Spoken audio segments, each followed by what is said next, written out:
Powered by Riverside FM. On March 11th, 1964, Gene Roddenberry, television writer and a longtime fan of science fiction, drafted a short treatment for a series that he called Star Trek. Its most radical change to the formula of space operas was its vision of a peaceful humanity. Set in the 23rd century, long after human conflict has been abolished, the characters in Star Trek use their time and talents to explore the universe, create art, and probe the mysteries of science. There are threats in Star Trek, as is necessary to create an engaging 50 minutes of television, but they're often overcome through clever diplomacy rather than direct warfare. As Star Trek matured on television alongside its audience, Gene Roddenberry's original notions of a harmonious humanity has often been challenged by other television writers. To quote Jean-Luc Picard, captain of the USS Enterprise, "No one can deny that the seed of violence remains within each of us. Some of Star Trek's best episodes push the want for non-violent resolution to its absolute limits, and a few even break this cardinal rule. But no form of media has pushed Star Trek's violent tendencies more than video games. Like the early humans of the Star Trek universe, electronic entertainment has not yet shed its seed for conflict. The same year the motion picture released, the highest grossing game in the world was Taito Space Invaders, a rather different take on extraterrestrial diplomacy. The creator of Star Trek passed away at the age of 70 in 1991. The same year that Raven Software was founded. At the turn of the millennium, this very same developer would chart a new course for Gene Roddenberry's series. Their mission? To explode strange new worlds, destroy new life and new civilizations, and to boldly shoot what no man has shot before. On this episode of Bullet Time, our mini-series on the shooters of Raven Software continues with Star Trek Voyager Elite Force.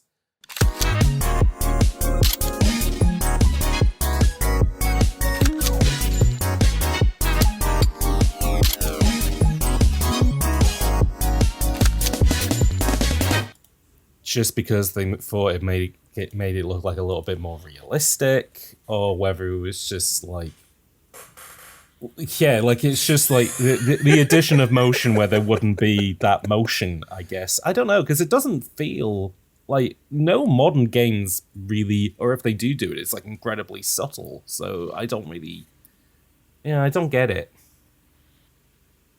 Kevin, you're an old gamer. Why were they doing head bobbing so much? Do you feel like... Yeah, I feel like it's because it's Filmed for at head realism, you know? Yeah. They wanted to make it feel like you were actually walking through the hallway. And when I walk through a hallway, if you're watching on video at some point in the future, I'm like this. And if you're just listening, I'm swaying my head back and forth like a madman. He is. He looks like John Travolta at the beginning of Saturday Night Fever. He's walking down the street. He's having a great time. He's young. He's ready to party. And he's doing an insane amount of head bobbing. Maybe, I don't know, all the characters were just more happy-go-lucky back in the 90s, and so they just did a lot of head bobbing to kind of like, fit in with that. Weird that this game has a lot of head bobbing in it, though, considering... Actually, I should probably... Hi, folks. Welcome to Bullet Time, the video game podcast that analyzes the shooters that missed their mark. We're continuing on with our Raven mini-series today. We're just over halfway... we're nearly halfway through. This is the fifth... Yeah, this is the fifth game that we're covering, because we did two at the same time, which, ironically enough, is something about this episode as well. But first things first, before we get into the game that we're talking about today, that's a Raven mini-series. Joining us, as he has been joining on the rest of these episodes, the Captain Janeway of video game literature himself, Kevin from PixelLit. Thank you. I feel like that's a nice one, right? I don't know, depending who you ask. Janeway's like the most contentious of the Enterprise of the Star Trek captains, not because of like the political reasons, but more so from what I understand of the series. Like Picard's like the educated, level-headed one. James T. Kirk is obviously a swordsman, but he kind of has a good head on his shoulder. Well, from what I remember, Janeway is very kind of like ends justify the means, and she's quite cold with people. And yeah, a lot of Star Trek fans apparently don't like that. So I don't know what to say about that. Yeah. I mean, yeah, it's kind of hard, I think, to like distinguish that stuff from the sorry, I lost my train of thought. It's hard to distinguish like the sexism from like the I don't like the character sometimes. Yeah. Like, and sometimes those things feed each other, right? It's so yeah. But I do remember like thinking like that Janeway, like I think she was just less like relatable than like Stewart was. Like I'm gonna like disregard Kirk for a second. And I think like one of the things with Stewart is kind of an aspirational version, I think, of a lot of the viewers. Oh god, yeah, right? Yeah. Like they could see like this, like, and I think that it's hard to follow that up with somebody who's maybe a little bit more flawed as a character, or maybe has a much who you wouldn't want to be Captain Janeway. Sorry about that. No, that's okay. Cat's sad extra production value. It's funny. Like, yeah, I think it's as you said, Janeway is more. Well, she's kind of more like Cisco in regards to, she is more like a normal person who is put into the position of being a Starfleet captain versus, Picard is just absolutely. I'm trying to think, because I have seen some Next Generation episodes, but like Picard as a character doesn't seem that particularly. Like, his only flaw is that he's just Mr. Too Damn Good. Sometimes he just gets in the way of himself, and it's like, I don't know, like, that doesn't seem quite... Picard, you got to compromise your morals just a little bit sometimes, you know, just a scotch to get through the problem, but he never does. My big flaw with him is that he's too much of a dork. Why does a guy from 2400 like Sherlock Holmes novels and stuff like that? That'd be the equivalent of like us in the year 2022 still reading like the Domesday like books and stuff, from the 1600s. It's very they not got anything a bit more up to date in the world of Star Trek, or is it just like, oh no, these still really hold up? No, think about it. I mean, since about 1980, around the Star Trek, everything's just a remake now. That's the point. The fact of the matter is, after in 2400, everything's still just a holodeck remake of Sherlock Holmes. They've never evolved past early 19th to early 21st century they're media. Like early 21st century media was the best. So Sherlock Holmes and pirates. And Philip Marlowe style detectives. And like, isn't there like one of the Starfleet people like in the holodeck, their whole thing is they're restoring a 1950s muscle car, and it's just like this. It'd be like the equivalent of somebody like having on their garage on the weekends, like building the car from the Flintstones, or like a really ancient piece of transport. Yeah, I don't know. That being said, I guess it was a program that was made in the 1990s and was written by boomers. Mm-hmm. So it was like a boomer's vision of the future, I suppose. Boomer's vision of the future was going back to like a time in the past when everything was pure and good, and there was Sherlock Holmes everywhere. Just drip. We were lousy with Sherlocks. We were lousy with Sherlocks. Also, I haven't introduced our guest, which is returning to the pod. Oh yeah, friend of the pod, friend of video games, Evelyn from the YouTube channel iamerror. Thank you for coming back to this, because not to give away the episode like all the way at the beginning, but this was the toughest game that we have covered.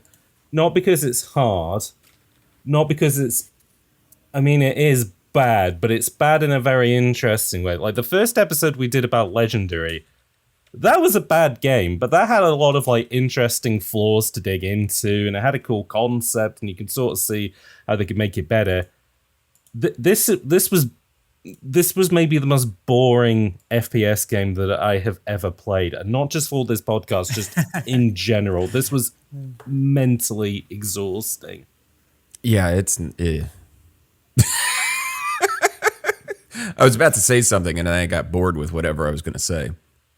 we needed somebody to come in who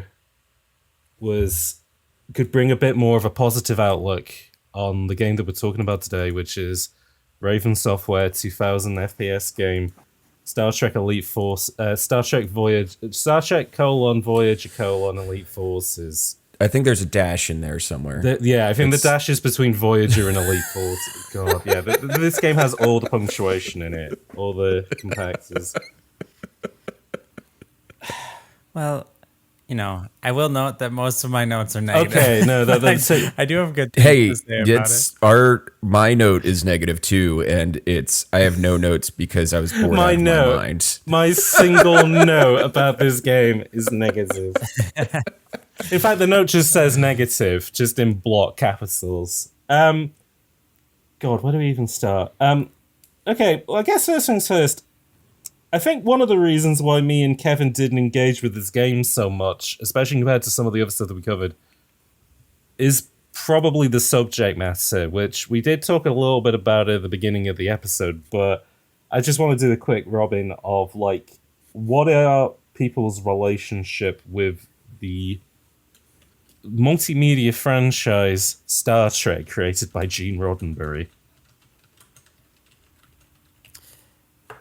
Well, I grew up with a lot of Star Trek. My dad, maybe I wouldn't necessarily call him a Trekkie, but my dad was the kind of person where if Star Trek was on the television, he was watching it. The television was turned to that channel. My dad passively consumed a lot of entertainment, so he'd be out doing something and have Star Trek on or whatever. And this was I'm thinking some of my formative years of the late 90s, early 2000s. So syndication was really big with a lot of the Star Trek media. So it was really easy to pretty much always be watching Star Trek. I remember going to First Contact in theaters, and I watched First Contact with my little baby. Oh. Once I knew I was on doing the podcast this week, I was like, I'll do some homework and I'll watch a Star Trek movie just to get in the mindset. So I had a lot of I wouldn't call myself a Trekkie. I'm not like a Jesse Gender or anything like that. But I grew up kind of inoculated to the universe of Star Trek. Cool. Kevin. Yes. Same question. What's your okay? I mean, I am also here. No, my relationship with Star Trek it's weird because I've probably watched. I'm more of a Star Wars person versus Star Trek. If we're comparing the two media star fighting giants, but that being said, I have consumed way more Star Trek media for the same reasons that Evelyn mentioned. It was just always there. And that's something this is an aside, but it's something I mentioned to a friend of mine who is bemoaning the fact that there's some of the Star Wars media in the past, whatever years has been hit or miss. Some stuff's good, some stuff's terrible, whatever. And I was like, listen, you never really hear that issue with Star Trek because they just never stop pumping stuff out. There's a lot of terrible Star Trek out there. There's just so much, but the fact that they just move right on past, we're just gonna bullet time right through the garbage movies and episodes, and we're gonna keep moving. And I think Star Wars fans get so hung up when things are bad that they're like, this is it forever. Whereas Star Trek fans are like, there's more coming down the pipe. Yeah, that is a fair point because there was only maybe a 10-year gap between. So the original series comes out in the 60s. It's produced by Lucille Ball. It's this, example. It's the shining example of a utopian vision of the future on television, races and sexes and aliens all working together, and then it gets cancelled after a few years, and there's maybe a 10-year gap, but before they start doing the films, which is kind of what puts it back in the public imagination again, and then pretty much consistently from and the children's TV show. There's the animated series, well. But pretty much from the end of the 80s up until now, we've kind of had a pretty consistent stream of Star Trek. Yeah, there was the Star Trek movies every couple of years or so throughout the 80s, and then it bridges us right across to Next Generation pretty much. And then from there you get Deep Space Nine and Voyager, and eventually you get Enterprise, which for some reason, so my kind of relationship with Star Trek is such as that, like, my dad was like a nerd boomer, and so kind of like Star Trek was something that he liked, but it wasn't particularly anything, it wasn't really something that he shared as like a thing that he liked. It was just, if it was on television, he might watch it, but that would be kind of about it. But I remember vividly, there was like a weekend where I think either my mum was away on work or something like that. And so he felt like, I need to entertain my children. I need to bond with them. And his idea of doing that was, out in the cinema was Star Trek Nemesis. It's like the last next gen film that they do, which is like, It's not good. It's an awful film. It's the only two things I remember about it is that it has an action scene in it to try and like be like, hey, no, there's something to this. That this film's got a bit of fun in it, and it's like a dune buggy or something bizarre like that. And the reason that it exists in the film is purely because Patrick Stewart likes driving, and he likes kind of like off-road driving stuff. And so it's like, can we just put this in the film? And they were like, yeah, we don't care. Sure, whatever. and it's also like the first big Hollywood movie starring what's his face? Tom Hardy. He plays the clone of The villain. of Card. Yeah. Paddy Stewart. So yeah, I remember seeing the film at the time when I was a kid, and I was like, this is just boring. I don't really get it. Then Enterprise comes out, and people are like hyped for it because it's like, oh, it's a return to the original series and all that sort of stuff. The only thing that I remember from that TV series is the theme tune, which all the Star Trek theme tunes I don't mind, but I like the original one because it is just so of its time, kind of 60s pop sci-fi stuff. And then Enterprise is the complete opposite, where it's like it should be like the American national anthem. It's like on the same wavelength of I Don't Want to Miss a Thing, where you have a cover of a Rod... where you have a cover of a Rod Stewart song, which is like I Got Faith of the Heart.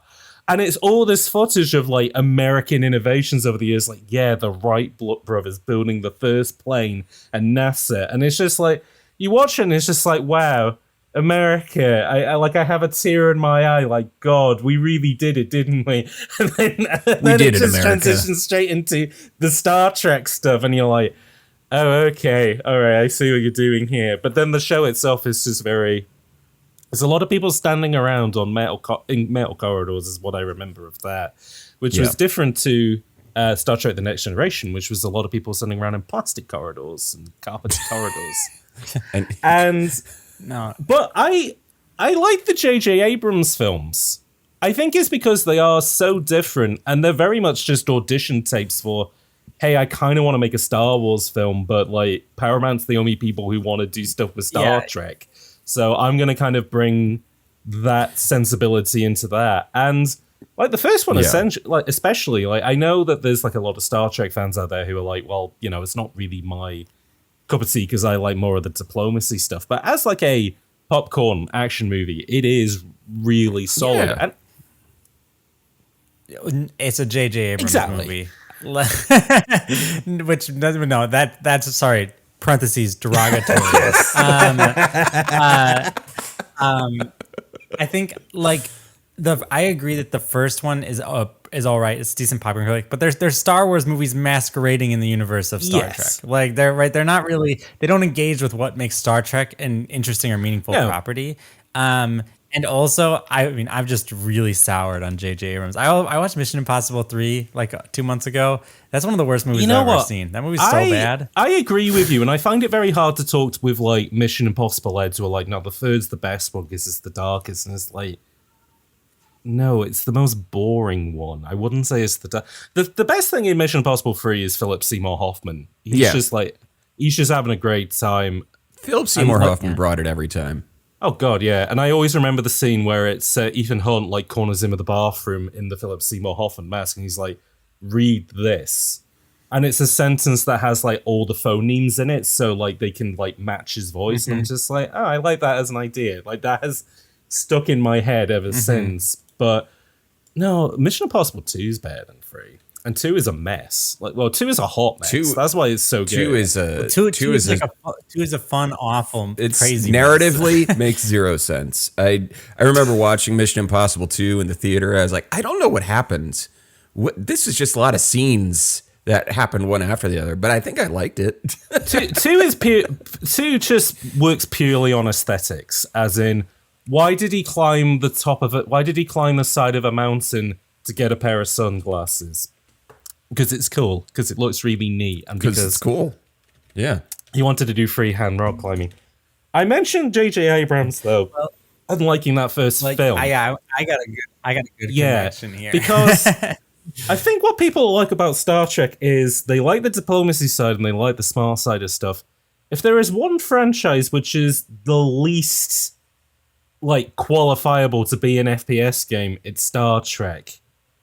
And yet, the game that we are talking about today is a FPS game set in the universe of Star Trek Voyager, which I felt like if it was maybe the Abrams films, it might be a bit more of a better fit for an FPS game. In fact, they would eventually make a third-person shooter set in the Abrams film universe. We may cover that on Bullet Time at some point, because that game is notoriously bad.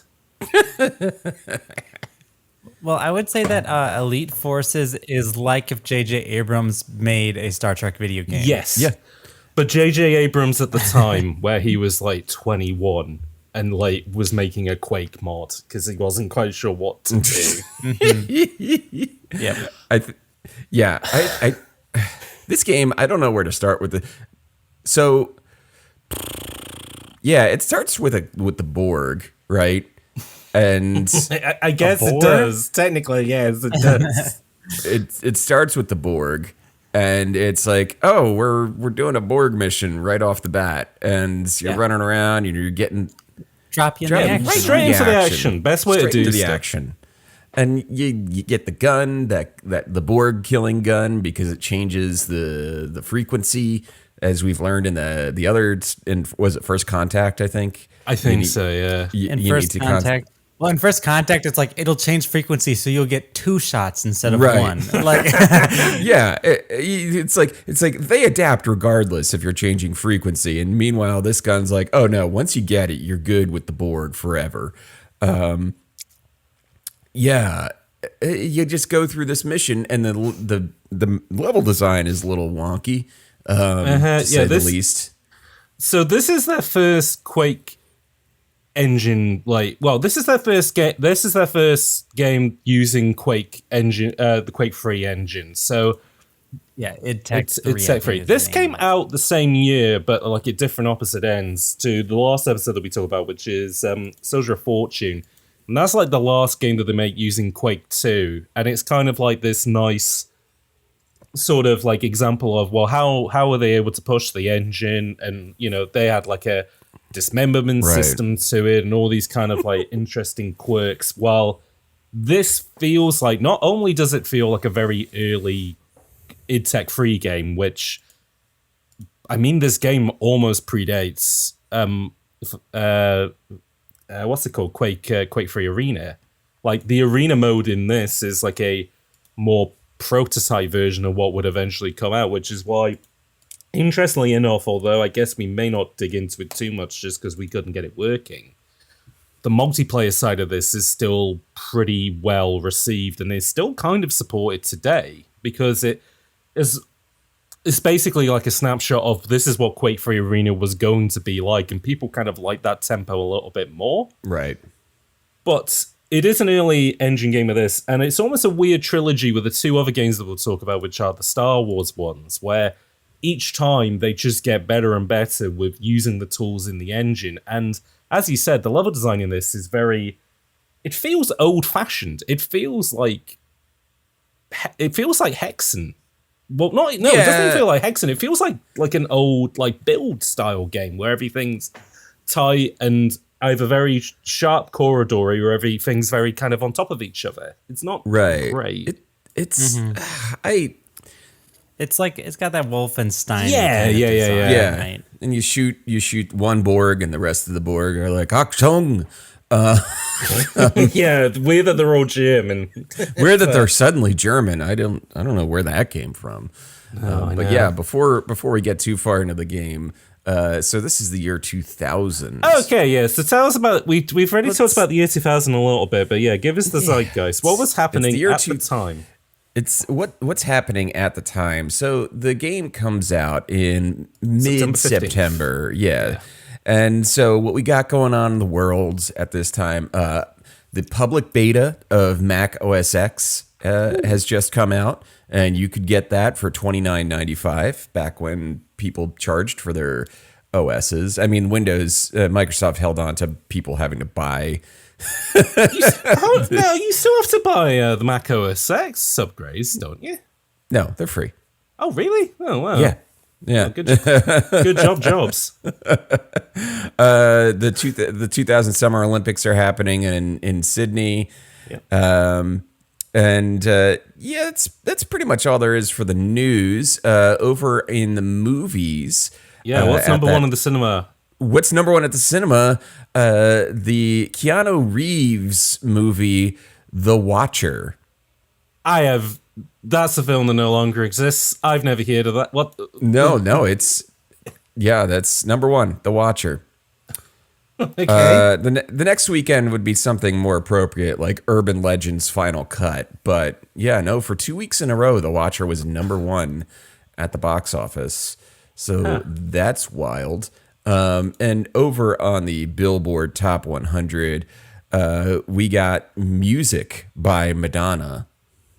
Oh, so, yeah, from the late Madonna. Yeah, latter day Madonna, LDM.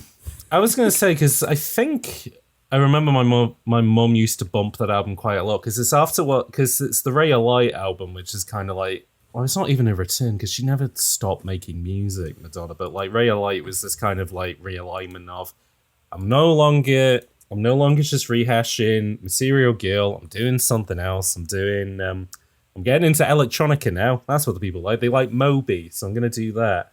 And then the album after that is kind of like they're developing that a bit more. But the only thing I remember about music is that Ali G is in the music video because it's the most 2000s thing. Remember Ali G? Most 2000s thing. I remember Ali G.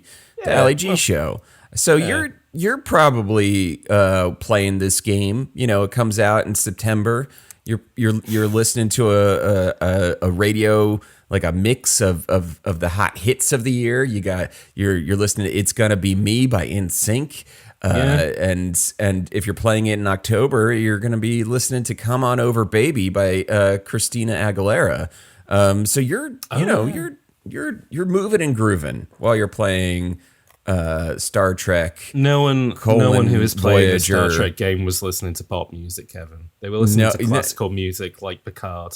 They were listening to Sherlock Holmes audiobooks. Yeah, they had the old Basil Rathbone. Basil Rathbone. Isn't that his name? The Basil Rathbone. No, his name is Basil Rathbone. Yeah, the old Basil Rathbone. Sherlock Holmes films the serials on an old television while they're playing this game and going, damn. But this is weird though, like this. I mean, yeah. So you do the Borg. So just to go back, so the whole thing with the Borg mission is that it's a rescue mission, and you're going through, and there are ensigns on there. There's yellow shirts and red shirts that you have to go and save. But the character that you play as, Monroe, is how Lieutenant Monroe, I believe, is how they keep referring to them. Cool thing about this game. No, Lieutenant Monroe, I think, is they get that promotion at the conclusion of the game. That's it, yeah. Monroe, by the way, you can choose whether they are a male or a female. Always a nice touch in games like this. In the previous game, you could only play as John Mullins, which that's a shame. John Mullins. But in this one, you could be a male or a lady, which they eventually bring back in Star Trek Academy, which is Star Wars Jedi Academy, which is nice as well. But they're a bit hot blooded. They're a bit like, shoot first, ask questions later, which is what happens in this. A bunch of ensigns are behind a laser wall, and they go, "No, we just need to get them out. I'm gonna blow up this terminal," and the terminal causes everyone to die. Fortunately, though, it was all a simulation in the holodeck, and this is where the game pulls its magic trick of when you ask, how did they ever make an FPS game out of Star Trek? They go, oh, don't worry. We have answers to why you would go on a violent shooting spree in this game. The first one being, oh, it's the holodeck. Nobody dies on the holodeck. Everything's fine. Everything's fine. Not a great opener to say the first level didn't actually happen, but that's what they do in this game.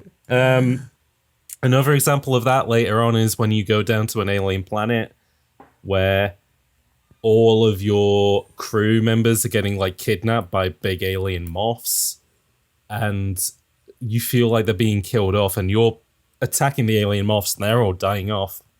And then eventually you get to their leader and you go, why did you kill all our crew members? And he goes, oh, they're not dead, they're in stasis. And it's like, oh, well, I'm sorry for killing all of your guys. And they go, oh, don't worry, they're in stasis as well. Oh, so, okay, so there was no consequences to anything we did. No, not at all. In fact, I'm glad I talked to you so we could clear this whole thing up. Okay, great. Thanks. It's certainly a way to do it, I guess. There's a way to do it. Well, yeah.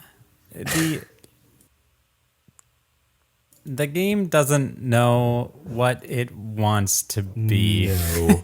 And I think that causes a lot of issues. And at the same time, I think it constantly runs into the limitations of the id Tech 3 engine.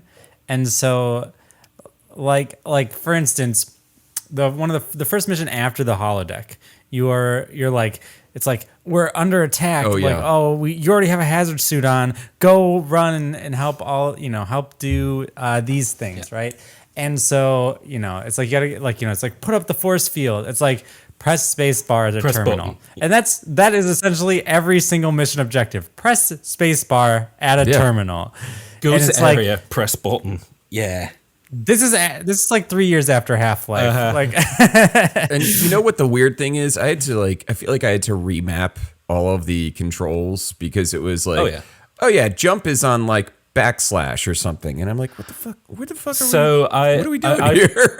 I played two different versions of this. I tried playing the GOG version, but it was a nightmare to try and get it running in windowed mode. And then when I started getting into it, I don't know what it was about using the mouse and keyboard controls in the game, but I was like, my brain is dying trying to put up with this. So instead, I went over to the PS2 port that they did, which was done by the same people who had done Soldier of Fortune Gold, which was a exceptional PS2 port. Problem with this, though, is that because it was a newer game running on the PS2, locked at 30 frames, well, it's not even locked at 30 FPS, but it struggles to keep up with that.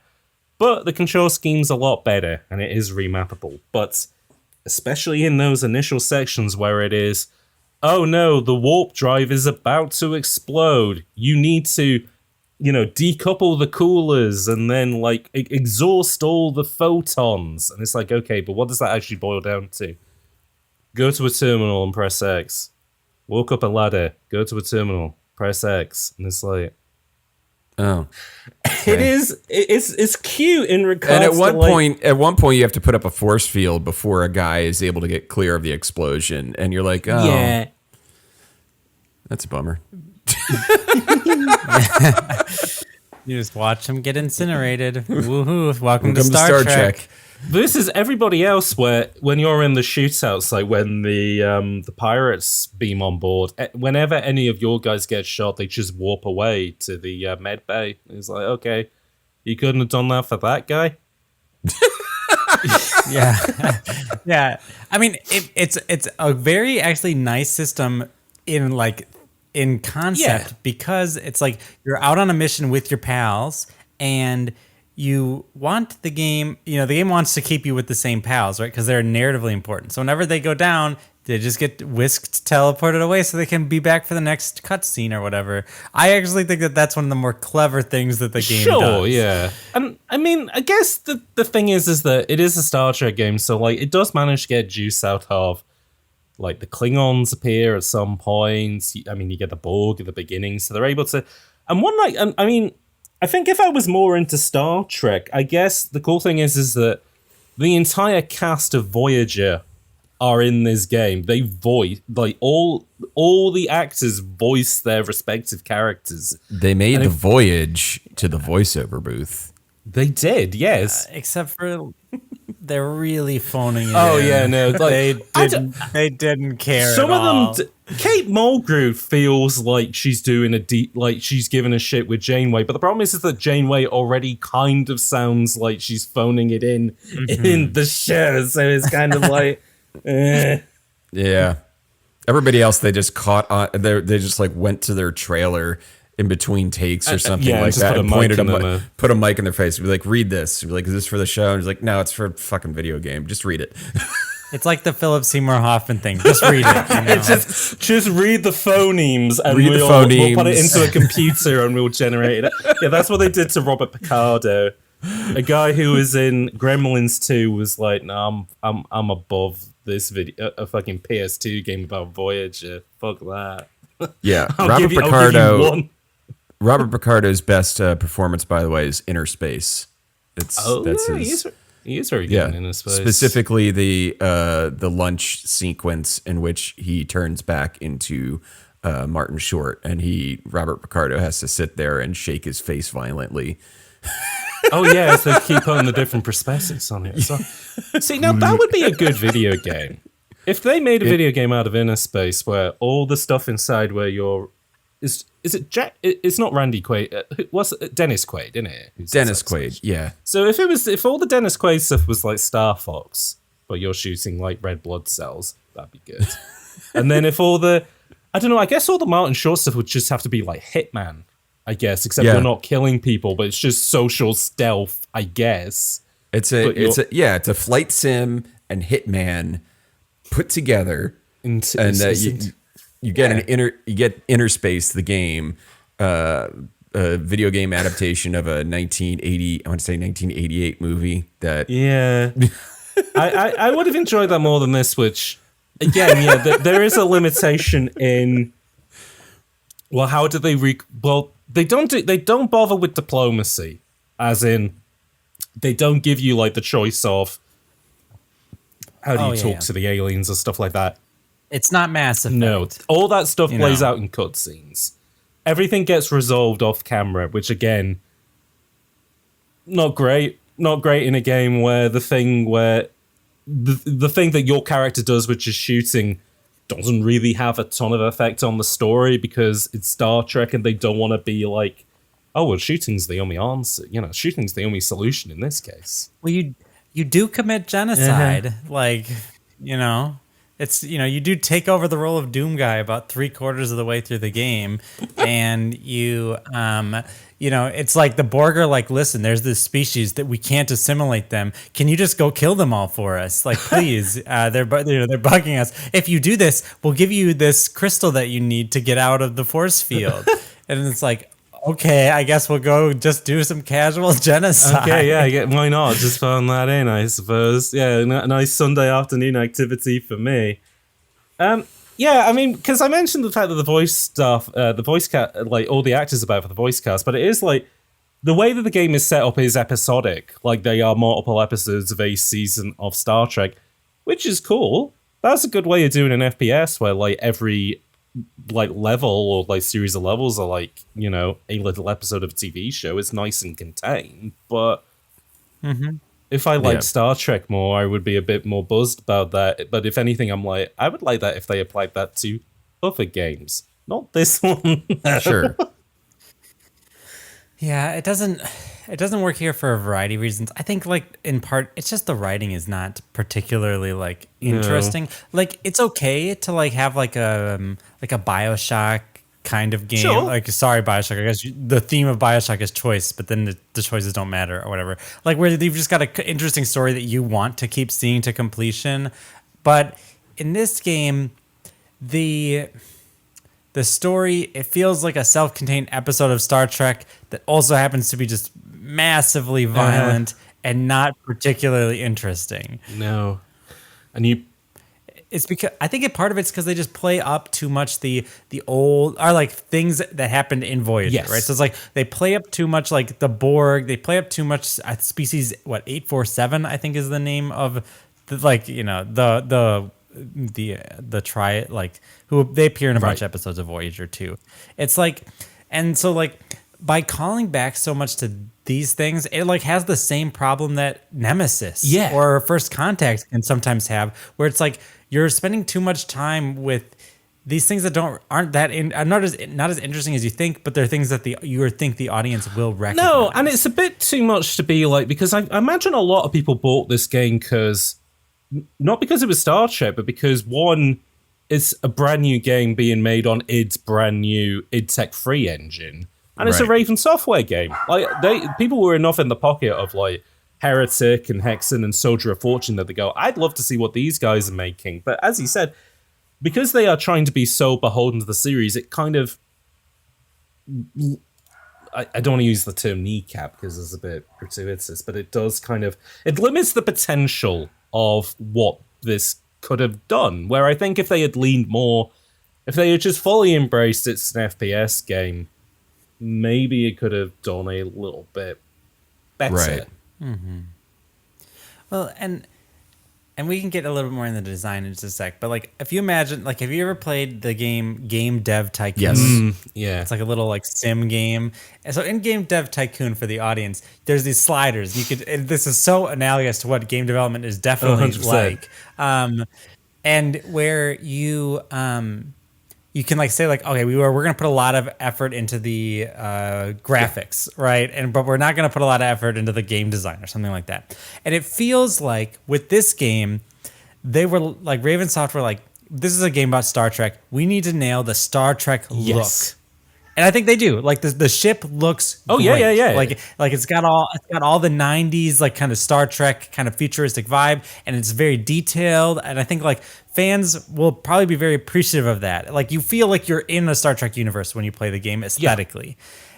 And it feels like that's where all the slider points went. Like nothing went into writing, nothing went into the gameplay, nothing went into the enemy design or the gun design. But that aesthetic is there. Woo, we did it, guys! Nailed it. It is a fight of like how much does presentation really kind of like lift it. I mean, it was. Funnily enough, the first episode we did on Legendary, it was a very similar thing of presentation does give this game a lot of charm, and it does get it like kind of out of the starting blocks, but that can only go so far. And again, like design-wise, I mean, this does fit into the Raven Software thing of they love a weird gun. You know, Soldier of Fortune is like the only outlier in regards to it. Well, I guess that and Singularity and Wolfenstein of it has assault rifles and shotguns and pistols that look like real-world weapons, versus Heretic and Hexen, where it is all like magic wands and like powered gauntlets and stuff. And this goes back to, well, what have we got in the universe of Star Trek? And so like you have phasers, which of course you have to have a phaser, it's Star Trek, but that's the most useless weapon in regards to like it doesn't really achieve anything in the game. But then you are given like a bunch of other stuff. Like you get like, oh, what would a Klingon use? Oh, they would have this kind of like spiked shotgun that could also like fire out little kind of explosives. Or oh, what about this kind of cool plasma weapon that we get on the Moth planet, which again is like a kind of a big magic staff like you would get in something like Heretic. And so when they're playing around with like the visual details and stuff, it is very cool. But then just the art of shooting stuff in this game feels very limp. And again, it might be because it's a early Quake 3 game and they're not quite you're sure just how like to make shooting. it look. It's like energy beams are just going, pew, and the enemy is just going.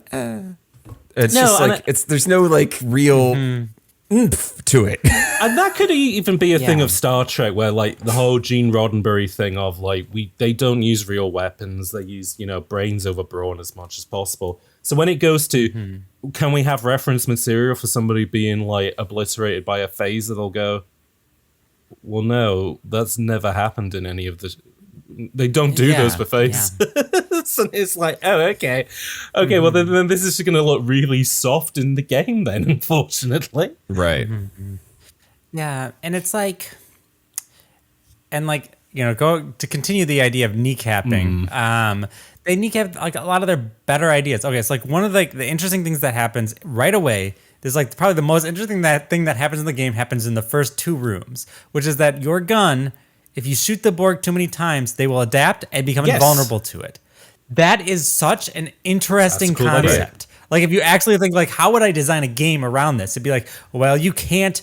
You have to you probably have to sneak, which would make sense in a Star Trek thing, right? Sneaking around the Borg ship. That's literally like what they do every time they fight the Borg. It's like the Borg don't seem to notice us, so we can just kind of like sneak around here. Maybe, make some sightline puzzles, like have a little like this is post thief. You could have a little bit of that. And then if you do get into trouble, well, you've got a couple rounds, right? You can take out a couple and maybe get back into stealth. Like this sounds like a good, interesting game.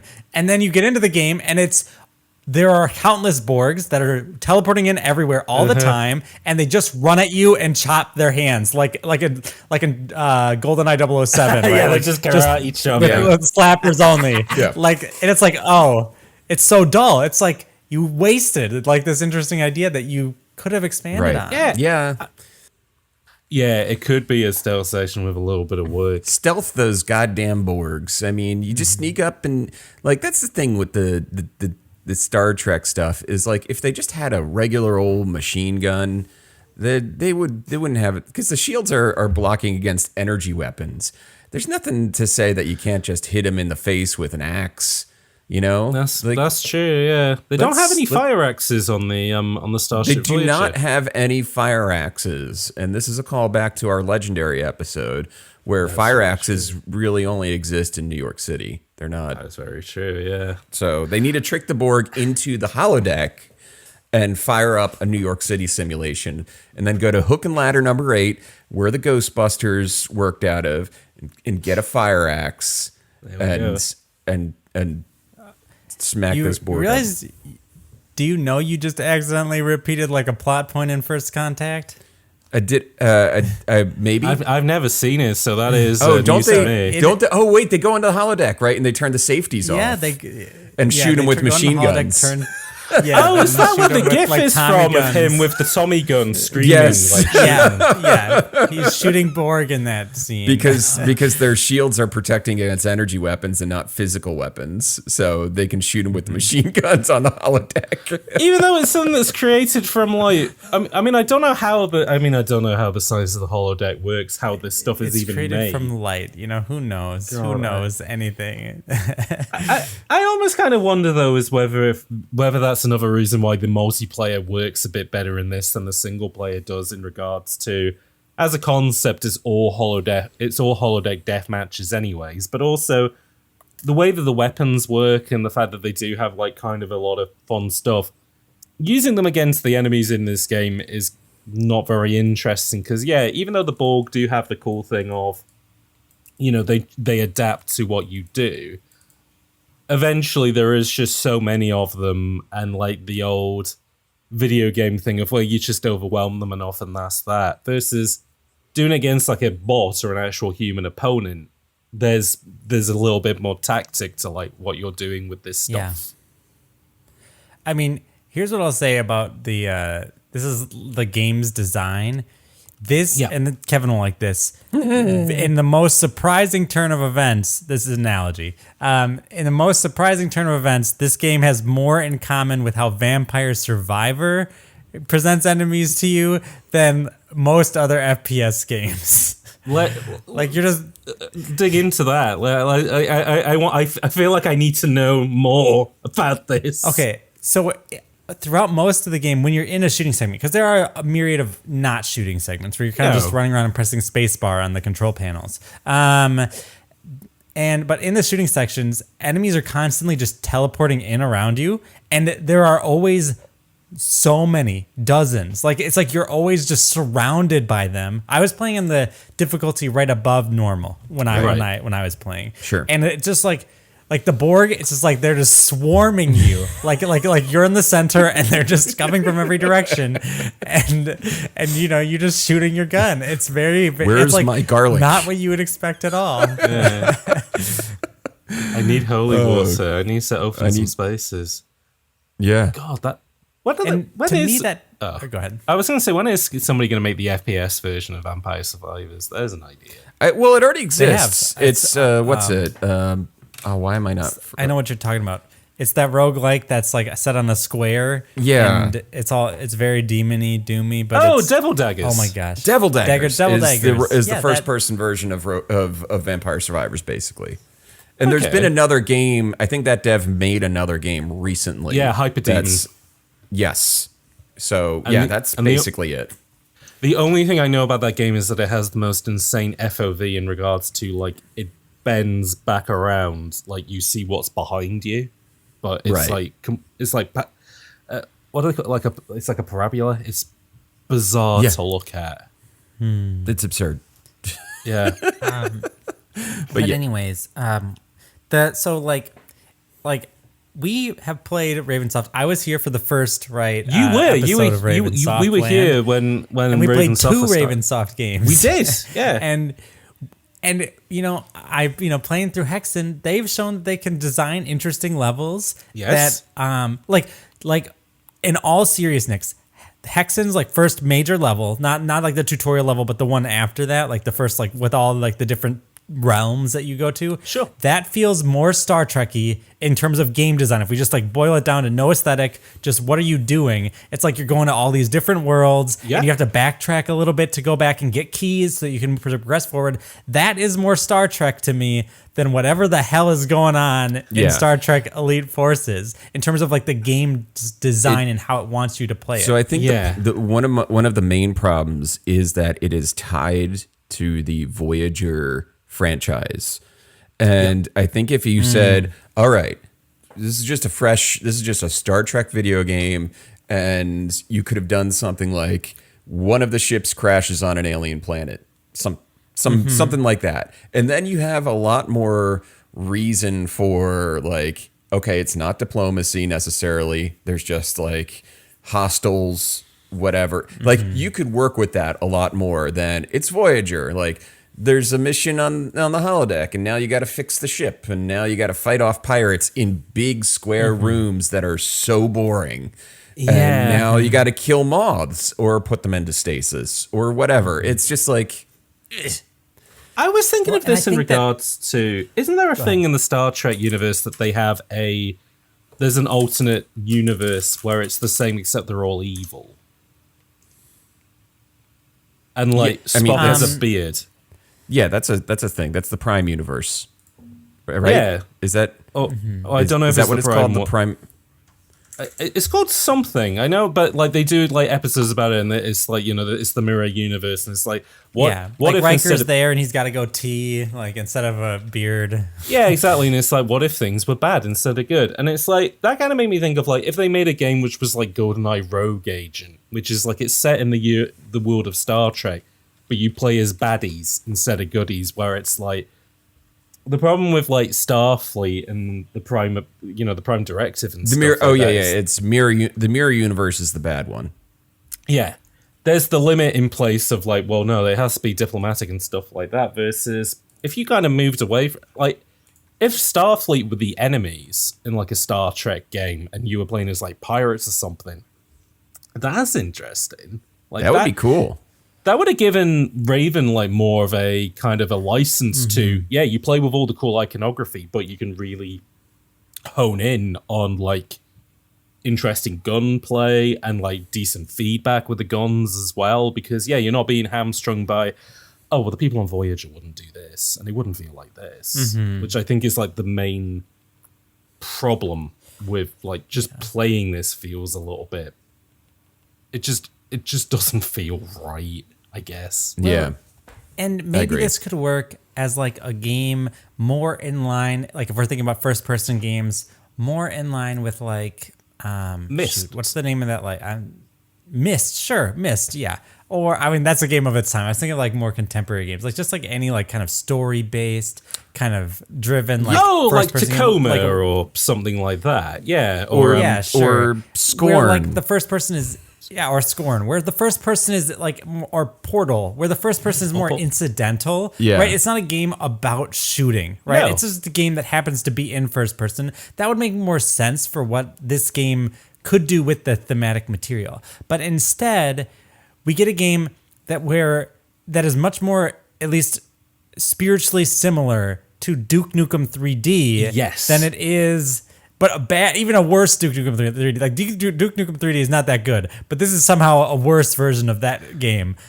And that doesn't do anyone that much of like a service. Like it doesn't help anyone. And you can see, I think that Ravensoft, they're good developers. They made Soldier of Fortune, they made Hexen, and I think that they were self-conscious of this. Like you look at like different areas of the game and you can see that they're trying to evoke feelings from other games, trying to like grab onto something to hold. It's like, for instance, the Ethereum ship section, which the Ethereum ship, is a lot more like, it's like Half-Life. That last area, Xenu, what's the last area Zen. of Half-Life?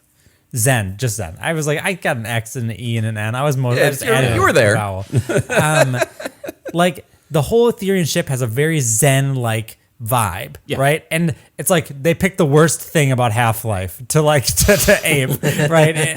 And so it feels like there is this self-conscious, like we don't know what to do, and so the result is a game that's very mixed. It doesn't really know where to go or how to be, and it's unfortunate because I think that there are interesting pieces here. Yeah. But just nothing, no puzzle pieces. It's like you got a puzzle with all different matching pieces. You know what I mean? Like nothing connects to anything else. Right. No. I agree.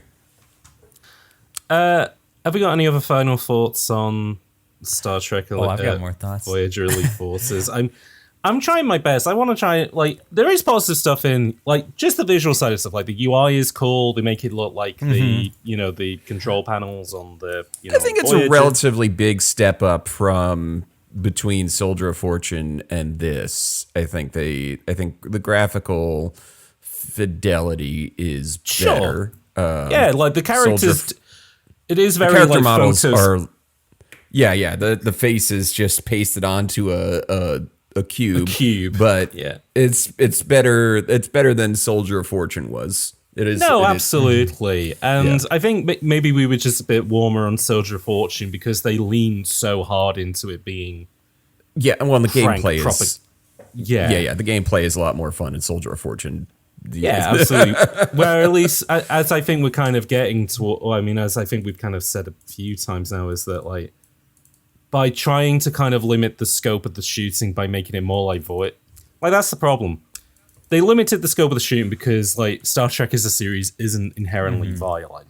But it still needed to be an FPS game because it's built in the Quake 3 engine. And much like we kind of talked about in Hexen 2, where it's, like, the cute thing of, well, all you can really do is push buttons and pick up items, but they managed to turn that into a fantasy thing of, get the wizard's bone and turn it into bone meal and use that to make a magic potion. And they tell that story through these very simple interactions. It tries to do the same thing here in regards to, like, how do you stop the warp drive from blowing up? But it's just not as exciting as it is in the TV show, where it's like cutting between multiple people, or like, there's a lot you have to kind of talk back and forth. It is just push a button, push another button. Like, it becomes very obvious where the limitations of the engine that they're using kicks in. Where the next two games that we talk about, which is the Star Wars stuff, they're comfortable enough that they can actually write in, they can program in, like, they program in the lightsaber. Like, they don't just go, you just use the Star Wars guns. No, they actually add extra stuff to it, so it feels more like the franchise that it's aping from. So I guess, this is just kind of, this is a game that's just very much like kind of broken, well, not broke, it's limited by the technology and just kind of their experience with it at the time. But it literally did come out like the same year as the game that it was being sold with. So Right. Yeah, and I mean, and it looks really good. Yeah. Like for being like the first game in like this kind of new engine, sometimes that can accidentally age something badly. Sure. I think if you look at critical reviews at the time, and I just have to give a quick shout out here before we're done. Sure. The Wikipedia page of Star Trek Voyager Elite Force is the weirdest Wikipedia page. I've never seen a Wikipedia page do things like the game's single player campaign consists of 30 linear levels divided into 8 distinct missions. Missions have different objectives. It's like no other game is described like the Borg wrote this. Yeah. This Wikipedia article. It is an objective review of the game. Yeah, it's the only objective review of a game. There we go. But anyways, the critical reviews were really nice. Like people critical praise was very high in this game. It was it was the most successful Star Trek game up until that point. And I think that that's interesting. I think a lot of that is just it looks good. I think but I think a lot of people will also praise like they praised the story. Like they liked that there was like full voice acting and characters were talking. Go ahead. That's absolutely right. Like in regards to it feels like an episode of the TV show in regards to the whole cast returns. They make all the models look on point, and like even in the cutscenes they do a lot to like recreate camera angles and stuff like that. So when it does that, it is like firing on all cylinders. And I think that like if you were to like if you were going into Star Trek Voyager, the game of Elite Force, and that's what you wanted, and maybe that's what a lot of Star Trek fans would want, is like they just want a playable episode of the show, and you throw in a bunch of those, there's these shooting elements because it's a first-person shooter, and that's what Ravensoft is kind of known for at this point. Yeah. Like, I think Elite Force kind of maybe succeeds on that level. The issue is, for me at least, is that all these distinct elements don't seem to gel with each other much at all. No. And games doing all the various things this game is trying to do from before this game came out, those various aspects much, much better. Yes. Right? And so like Half-Life is a very conscious thing that seems to be evoked a lot over the course of this game.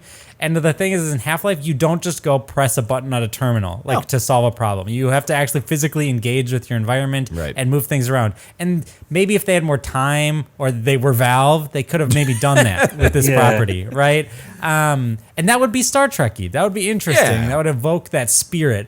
And so for me personally, right, we started this episode talking about I watched a lot of Star Trek growing up. This just felt more like a really bad version of Star Wars Dark Forces than it did feel like a game that evoked the Star Trek. Because I like Star Trek, generally speaking, more than Star Wars. Yeah. It doesn't hit on the areas where I would like it to, I guess is what I would say. Sure. I'd agree. Sure. Yeah.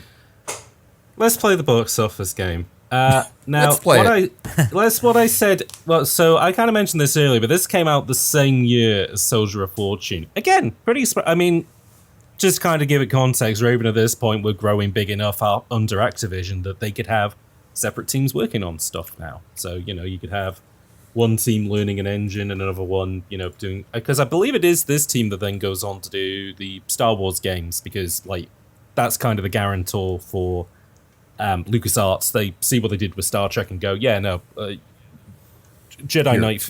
Knight 2 for you folks. Dark Forces 3 and 4. Here you go. Yeah, and then the other team kind of goes off and they start to do more of the Marvel stuff, because after this is when you get X-Men Legends and Marvel Ultimate Alliance and the Wolverine game. But so they were able to put these two games out in the same year. That means, unfortunately for us, we already did the quiz in the last episode of what were the best-selling games of that year. So instead, using Metacritic, we are going to instead guess what were the top 5 highest-rated games of the year. Ooh. Yeah. Okay. Of the year 2000. The year 2000. Okay. So, number 1 and number 2 are the same game, but on different platforms. Sports. So we should do 1 through 6, right? We can do one. We'll do 1 through 6, then that'll make it a bit let's more do fun. 1 through 6. Okay, so 1 and 2 are the same games, and they're sports games. Madden 2000. But not Madden. I know what it is, but it's Kevin's guess. Is it NFL 2K? It's not NFL 2K. Evelyn, what is it? NFL Blitz, baby. It's It's not. It's not NFL Blitz. Wait, darn it. When I say sports, it's very on the. It is technically a sports game, but like. It's not a. Wait, it's not American football? It's not American football. It's not, okay. Oh, you had made it seem like it was. That's why we were. I think we went back. Oh, Okay. right. It's It's a bit of a red herring calling it a sports game, even though it does technically count as a sports game. Is it Gran Turismo? It's not Gran that would have only been Turismo. released on the PlayStation if it was released that year. 2000 would be the year the PS2 came out. So was there a big sports game that came out that launched with the PS2? I guess would be the question. Maybe I think this may have got a PS2 port. This got an Xbox port in a really weird way. Like this was an Xbox launch title where they had remade the first game. I should give you this as a clue. It's a sequel as well. So I would say, yeah, not part of a big sports franchise like NFL or like FIFA or something. Need for Speed? Not Need for Speed, no. Is it Tony Hawk 2? It is Tony Hawk's Pro Skater 2. Good job. So on the PS1, it is rated at. Actually, no. So okay. So here's the second question. Here's the other wrinkle. Wait, we're talking about best rated, not best selling. I should have known. Yeah, sorry, best rated games. So these are all in the top 90s. What is Tony Hawk's Pro Skater score? Tony Hawk's Pro Skater 2. What is it scored out of 100%? 98. 98. It is the second highest rated game of all time behind Ocarina of Time at 99%. Number 3 on the list is an N64 exclusive. I know this one. I already knew it when you said 2000 best rated games. Well, it's Majora's Mask, baby. it's not. No, it is not. Oh my gosh, darn it. And number is that 3, in it the is top not. 5? It is. Sorry, what was that? Yeah, go ahead. Is it in the top 5 or 6? Majora's Mask? Majora's Mask is number 6. Okay. Go ahead, Kevin. Cool. Kevin. Were you about to say something else in terms of? I was going to say it's a game by Rare. It's a game by Rare, year 2000s. Is it Perfect Dark? It's Perfect Dark. But That's a what higher is its- rating than Majora's Mask? What is my its score gosh. out of 100? 96. 97 out of 100. So 97. very close. 97. It is the same score as Tony Hawk's Pro Skater on the Dreamcast, funnily enough. Now, at number 4, we were guessing a ton of sports franchises earlier. This is a sports franchise. This is an American ball game. I'm just NBA Jam. Not NBA Jam, no, but it does begin with an N. NBA 2K? It's not NBA 2K. Not basketball. Not basketball. Sports and America. American A sport. sport. And I mean, You two mentioned these sports earlier when we were trying to figure out Tony Hawk. It's one of those. what is it? NFL 2K? It is NFL 2K. But Okay.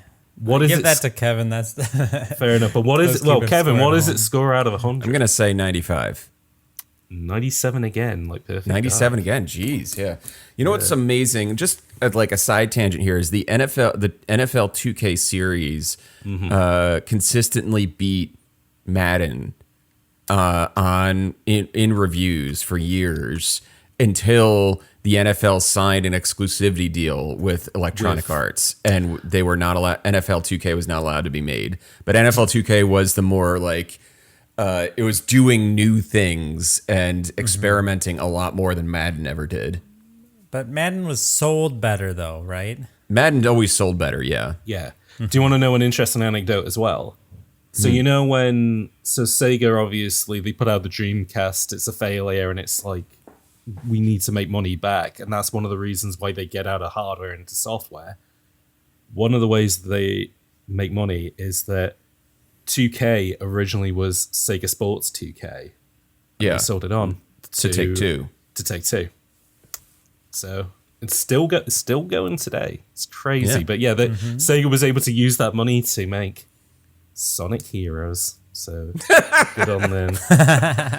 And then number 5 on the list is a PC game. It is a D&D tie-in. Neverwinter Nights? Not Neverwinter Nights. It's the one that came before that.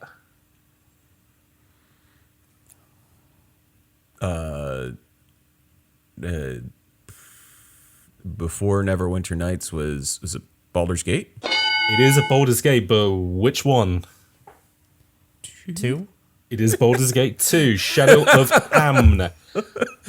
But what is its score on Metacritic? I'm going to Out say of 100. 96. 95. 95. Very close, though. We've already guessed Majora's Mask at number 6. And then at number 7 is Final Fantasy 9. International Super Soccer Pro Evolution at 8. Chrono Cross at 9. And then at number 10, Jet Set Radio for the Dreamcast. I was going to guess Jet Set Radio earlier when you were saying it's like a sports game or something like that. Yeah. And I was like, oh, I don't think Jet Set Radio would have been that high.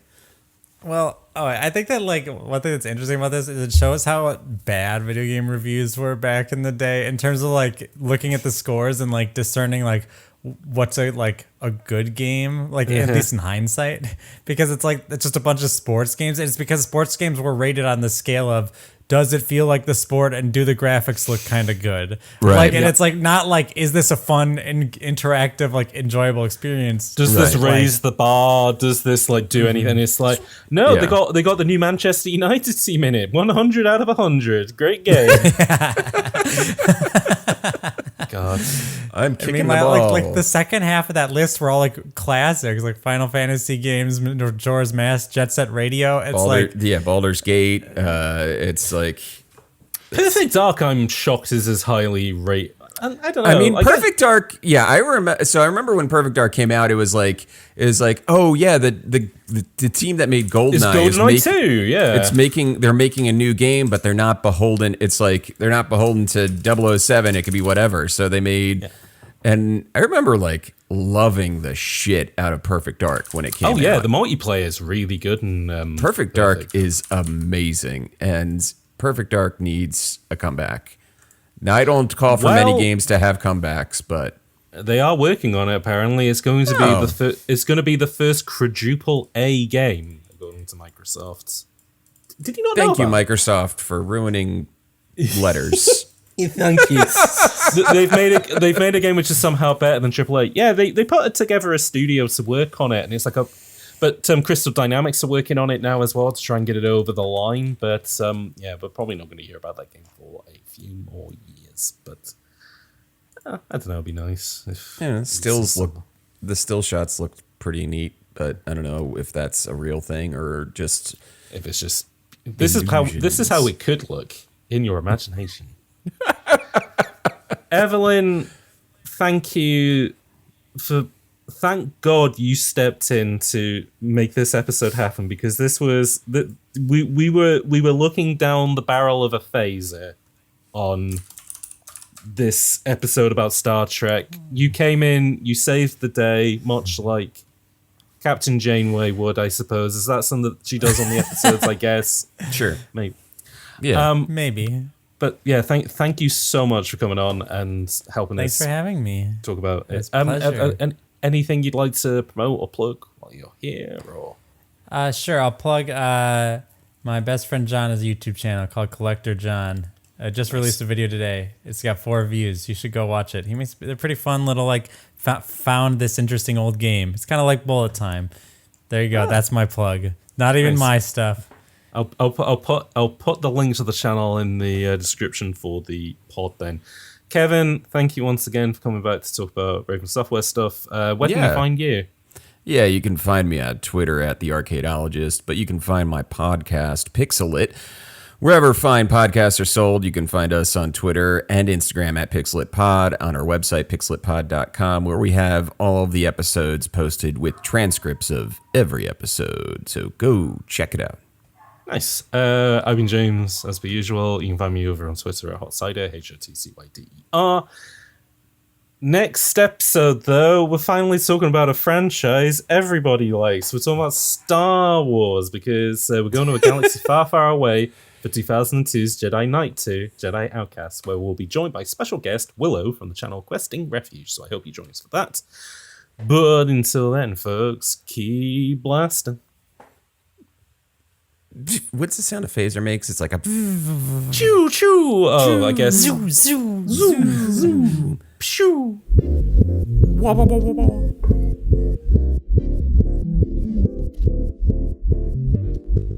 The Bullet Time podcast is made possible by Eric Hamilton Schneider, Valerie B, VG, and the Hot Cider support tier. If you'd like to help with the production of episodes and gain access to extra content, consider supporting over at patreon.com/Hot Cider. That's HOTCYDER. A special thanks to Max Coburn for the Bullet Time theme tune.